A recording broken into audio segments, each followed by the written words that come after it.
Pemirsa, seringkali kita tidak menyadari masker, obat, alat suntik tak bisa dibuang sembarangan. Nah, sampah ini tergolong limbah medis yang termasuk bahan berbahaya dan beracun sehingga perlu penanganan khusus. Nah, seperti apa pengelolaan limbah medis? Berikut kita ikuti dalam Yuk Cari Tahu.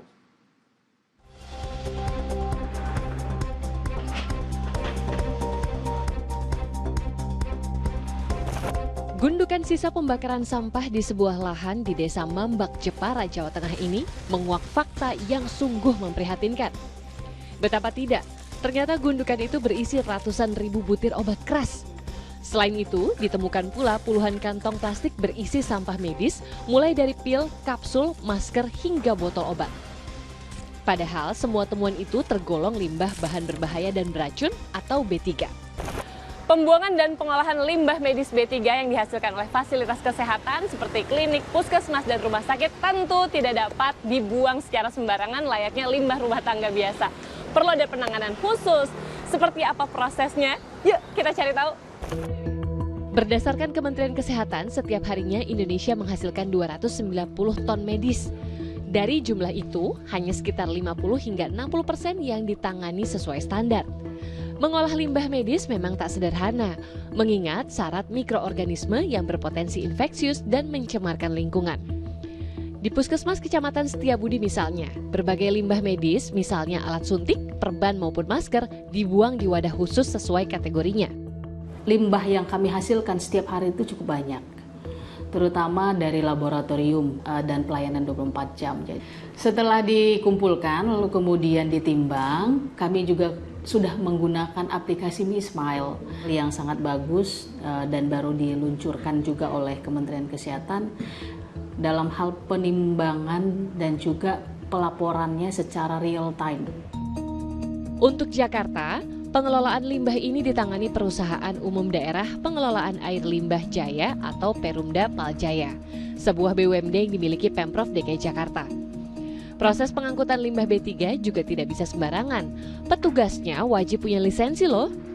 Sejumlah alat pelindung diri harus dipakai, seperti helm, apron, hingga 2 jenis sarung tangan yang berbeda agar terlindung dari limbah yang memiliki resiko infeksius. Proses yang juga tak boleh dilewatkan. Sebelum dibawa ke tempat pengolahan, limbah harus ditimbang dan didata seksama. Sampainya nanti di sana juga diperlakukan sama lagi. Kan dikhawatirkan nanti dalam perjalanan tiba-tiba hilang gitu ya. Jadi sampai di lokasi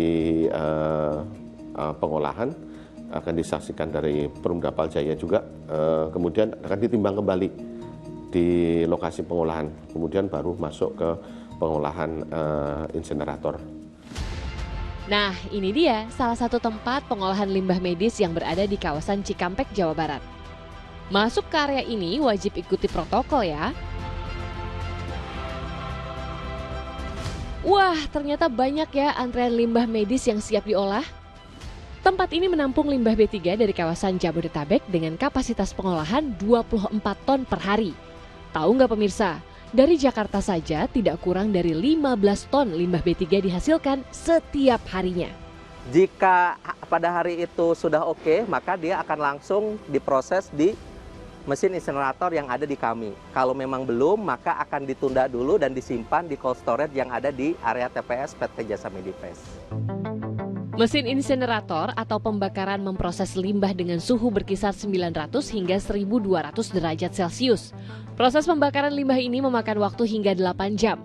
Setelah diolah pun, pengelola limbah B3 harus memberikan laporan baik ke pemerintah daerah maupun pusat.